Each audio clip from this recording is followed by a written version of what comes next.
Is she secure here?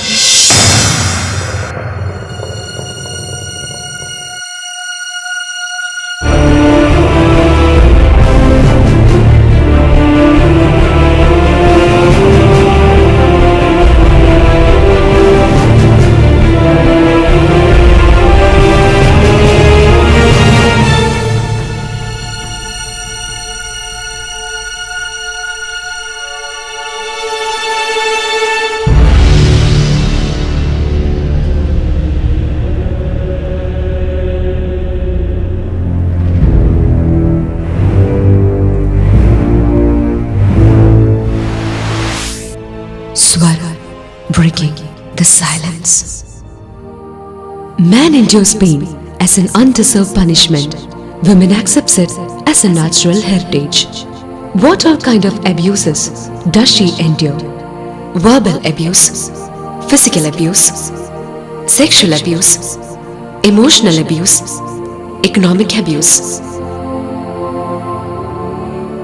Why does this happen?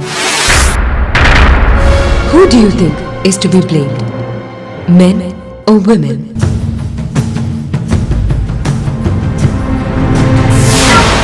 കൂടുതൽ നമുക്ക് ആരെയും പ്രത്യേകിച്ച് ഒന്നും പറയാൻ പറ്റത്തില്ല. ഇപ്പോൾ ജെൻസ് ആണോ ലേഡീസ് ആണോ സെപ്പറേറ്റ് ആയിട്ടൊന്നും പ്രത്യേകിച്ച് ഒന്നും പറയാൻ പറ്റത്തില്ല. പുരുഷൻ്റെ ഭാഗത്താണ് ഏറ്റവും കൂടുതൽ പ്രശ്നം. പുരുഷന്മാരെ മാത്രം നമുക്ക് പറയാൻ പറ്റില്ല. സ്ത്രീകളുടെ ആ ഒരു വില്ലിങ്നെസ് ഇല്ലാതെ ഈ വേശ്യാവൃത്തി പോലെയുള്ള ഇതിനെ ഈ നാട്ടിലെയും ഫോറിൻ കൺട്രീസിലെ ആൾക്കാരുടെയൊക്കെ മൈൻഡ് കുറച്ച് ഡിഫറെൻ്റ് ആയിരിക്കും. അപ്പോൾ അതിനെ ബേസ് ചെയ്തിപ്പോൾ പുറത്തൊക്കെ ആണെങ്കിലും വിമൻസിൻ്റെ പുറത്തിറങ്ങി നടക്കുന്നതിന് ഏത് ടൈം ആണെങ്കിലും that's not a problem. Don't women in US get abused? Is the mentality of Indian men wrong? ചേട്ടാ, ഇപ്പോൾ നമ്മുടെ നാട്ടിൽ സ്ത്രീ പീഡനം കൂടി വരാണ്. ചേട്ടൻ്റെ പുറത്തേക്ക് എന്താണ് അതിനുള്ള കാരണം? സ്വഭാവം നല്ലതല്ല. കുറച്ച് ഡ്രസ്സിങ് അങ്ങനെ കുറച്ച് നമ്മൾ ആമ്പിള്ളേരെ കുറച്ചും കൂടി ആകർഷിക്കട്ടുള്ള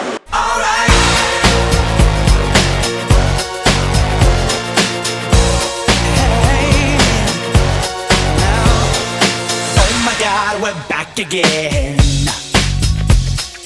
Brothers, sisters, everybody sing. Gonna bring the flame, I'll show you how. ചേട്ടൻ ഇപ്പോൾ പറഞ്ഞു പെണ്ണുങ്ങൾ ഡ്രസ്സ് ചെയ്യുന്നത് ശരിയല്ല, അത് കാരണമാണ് അബ്യൂസ് കൂടുന്നതെന്ന്. അപ്പോൾ ഇപ്പോൾ ഗ്രാമങ്ങളിലൊക്കെ ആണെങ്കിൽ സാരിയാണ് അവർ മിക്കവാറും ഉടുക്കുന്നത്, എന്നാലും അവിടെയും അബ്യൂസ് നടക്കുന്നുണ്ട്. അതിനെന്താ കാരണം? അവിടെ സ്ത്രീധനത്തിന് വേദന കൂടുന്നു.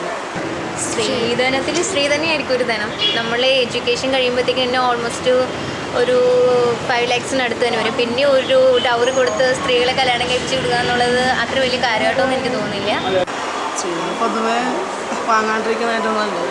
ഒരിക്കലും ഡൗറി മാത്രം നോക്കിക്കൊണ്ടായിരിക്കരുത് ഒരു പെൺകുട്ടിയെ തിരഞ്ഞെടുക്കേണ്ടത്. ഒരിക്കലും ഡൗറി എന്നതിനെ കുറിച്ച് ചിന്തിച്ച് കല്യാണം കഴിക്കേണ്ട ഒരു അർത്ഥമില്ല. Are the Indian men as sweet as they seem? Then women in India will never have to suffer in the name of dowry. Can we believe these words? Are these men disguised in front of camera? When the camera is off. A scene from the hidden camera. പക്ഷേ സാമ്പത്തികം ഇല്ലാത്തതുകൊണ്ട് എല്ലാവരും വാങ്ങിച്ചിട്ട് കല്യാണം കഴിക്കും. ഇപ്പോൾ ചേട്ടൻ കല്യാണം കഴിച്ചിട്ടില്ല, ചേട്ടൻ വാങ്ങുക. എൻ്റെ ഇപ്പോഴത്തെ അവസ്ഥ നോക്കിയാൽ ഞാൻ വാങ്ങിക്കും. വാങ്ങാണ്ടിരിക്കുന്നതായിട്ടും നല്ലത്. എൻ്റെ ഇപ്പോഴത്തെ അവസ്ഥ നോക്കിയാൽ ഞാൻ വാങ്ങിക്കും. Dowry remains to be one of the factors of violence faced by women.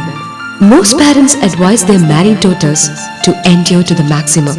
സ്ത്രീകൾ അഡ്ജസ്റ്റ് പണി വാഴണം കൊല്ലം. അപ്പോൾ അതുകൾക്ക് മേലെ അവൾക്ക് ഇപ്പം കാലത്തിൽ എല്ലാവരും അഡ്ജസ്റ്റ് പണി വാഴ മാട്ടേன். What if the violence crosses the limits? A woman with her husband will have to endure abuse only by him. But if she parts from him, she will have to suffer abuse from the community as well. Victims who go to the officials in search of justice are often sent back dissuaded and are turned into a humiliating factor for the public. Sometimes you need a helping hand. There are several homes which provide protection for the helpless. Let us take a glimpse into one such a soul who runs an institution and who has dedicated her life to teach the victims to overcome their traumatized past and to bring them back into a life with a new radiance. Jail മിനിസ്ട്രിയുടെ കീഴിലാണ് life പ്രസ്ഥാനം തുടങ്ങിയിരിക്കുന്നത്. പലതരത്തിലുള്ള abuses, അത് മാനസികമായിട്ടാണെങ്കിലും സാമ്പത്തികത്തിൻ്റെ പേര് പറഞ്ഞാണെങ്കിലും അല്ലെങ്കിൽ ഇപ്പോൾ sexually abused, അങ്ങനെ പല പല തരത്തിലുണ്ട്. അപ്പോൾ ഇവരുടെയൊക്കെ ജീവിതങ്ങൾ എങ്ങനെയാണ് പിന്നെ മാറുന്നത്? അപ്പം ഇങ്ങനെ ഒരു ഇൻസിഡൻറ്റിന് ശേഷം മെൻ്റലി എന്തെങ്കിലും പ്രശ്നങ്ങൾ വരാനുണ്ടോ? ഇപ്പോൾ സെക്ഷുവലി അബ്യൂസ്ഡ് ആയിട്ട് ഞാൻ ഒരു ഉദാഹരണം പറയാം. ഒരു കുട്ടി, പേര് ഞാൻ പറയുന്നില്ല, അപ്പോൾ അല്ലെങ്കിൽ മിനിന്ന് ഞാൻ പറയാം, മിനി കുട്ടി. അപ്പോൾ ആ കുട്ടി ശരിക്കും പറഞ്ഞാൽ അതിൻ്റെ അമ്മാവൻ്റെ മോൻ, അമ്മച്ചിയുടെ ആങ്ങളയുടെ മോൻ വീട്ടിൽ വെച്ചിട്ട് കുട്ടീനെ ഹരാസ് ചെയ്യപ്പെട്ടു. കുട്ടി +10 പഠിച്ചുകൊണ്ടിരിക്കുന്ന കൊച്ചായിരുന്നു. ആ കുട്ടി അത് കഴിഞ്ഞ് പ്രഗ്നൻ്റ് ആയപ്പോൾ പിന്നെ വീട്ടുകാർ തമ്മിൽ ബന്ധുക്കൾ തമ്മിൽ പ്രശ്നങ്ങളായി. അപ്പോൾ കുട്ടീനെ വീട്ടുകാർ നല്ല രീതിയിൽ വീട്ടുകാർ അപ്പനും അമ്മയും കൂടി ഇവിടെ കൊണ്ടുവന്നാക്കി. ഇവിടെ കൊണ്ടുവന്ന് കഴിഞ്ഞ് നമ്മളതിനെ വേറൊരു സെൻറ്ററിൽ പറഞ്ഞു വിട്ട് അതിൻ്റെ ഡെലിവറി എല്ലാം നല്ല രീതിയിൽ നടത്തിച്ചു. ആ കുട്ടീനെ നമ്മൾ അഡോപ്ഷന് കൊടുത്തു. അത് കഴിഞ്ഞ് ഈ കുട്ടിയെ വീണ്ടും ഇവിടെ കൊണ്ടുവന്ന് കുട്ടിക്കെല്ലാം നമ്മളെല്ലാ തരത്തിലും അവളെ ഒരുക്കി, മാനസികമായിട്ട് നമ്മൾ കൗൺസിലിംഗ് ഒക്കെ കൊടുത്ത് അവളെ ഒരുക്കി. അത് കഴിഞ്ഞ് ഈ കുട്ടീനെ നമ്മൾ ഒരു വർഷം കഴിഞ്ഞ് പിറ്റേ വർഷം +1 +2 പഠിപ്പിച്ചെടുത്തു. ഇപ്പം ആ കുട്ടി നേഴ്സിങ്ങിന് പഠിച്ചുകൊണ്ടിരിക്കും, 3rd year നേഴ്സിങ്ങിന് പഠിക്കുന്നു. From the results we found during our research, it is clear that fault lies equally on both sides. However, mainly women suffer the consequences. We have to stop this. What is the solution? എല്ലാവരും ഒരേ രീതിയിൽ ചിന്തിക്കണം എന്നില്ല, പക്ഷേ ചിന്തിക്കുന്നത് കുറച്ചും കൂടി perfect ആയിട്ട് വുമൻസ് സ്ത്രീകൾ എന്താണോ അതിൻ്റെ അത് പെർഫെക്റ്റഡ് ആയിട്ടുള്ള രീതിയിൽ ചിന്തിക്കാൻ പഠിക്കുന്നത്. ഇപ്പോൾ കാണുന്ന എല്ലാവരെയും ഒരേ രീതിയിൽ തന്നെ നോക്കാതെ, ഇതിപ്പോൾ ഗേൾസ് എല്ലാവരും മീൻസ് എന്താ പറയുക, ജസ്റ്റ് ആ ഒരു ലെവലിൽ കണ്ട് അങ്ങനെയാണെങ്കിൽ പകുതിയിലധികം പ്രോബ്ലംസും സോൾവ് ചെയ്യാൻ പറ്റുമെന്ന് എനിക്ക് തോന്നുന്നു.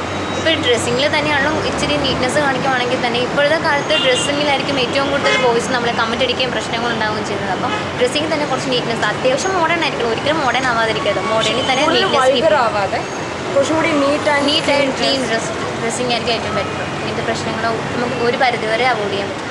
ഏറ്റവും അധികം എനിക്ക് തോന്നുന്നത് ഇന്നത്തെ സ്ത്രീകൾക്ക് വേണ്ടത് ഇമോഷണൽ കോഷ്യൻ്റാണ്. നിശബ്ദയായിട്ട് സഹിക്കാതെ അതിന് എഗൻസ്റ്റായിട്ട് നമ്മുടെ ഭാഗത്ത് നീതിയുണ്ടെങ്കിൽ അത് നേടിയെടുക്കാൻ വേണ്ടി ശക്തരാകും. Neither divorce, suicide, nor murder is the ultimate solution. Even silence is not a solution. It is easy to fall into traps, but difficult to remove your head out of it. Don't hesitate to go to a counselor. The violent circle won't change. Make plans to get out and stay out. Do it now before you end up dead. Fear of unknown or fear of being ostracized should not keep you from raising your voice. Your voice can be an inspiration to many a suffering women.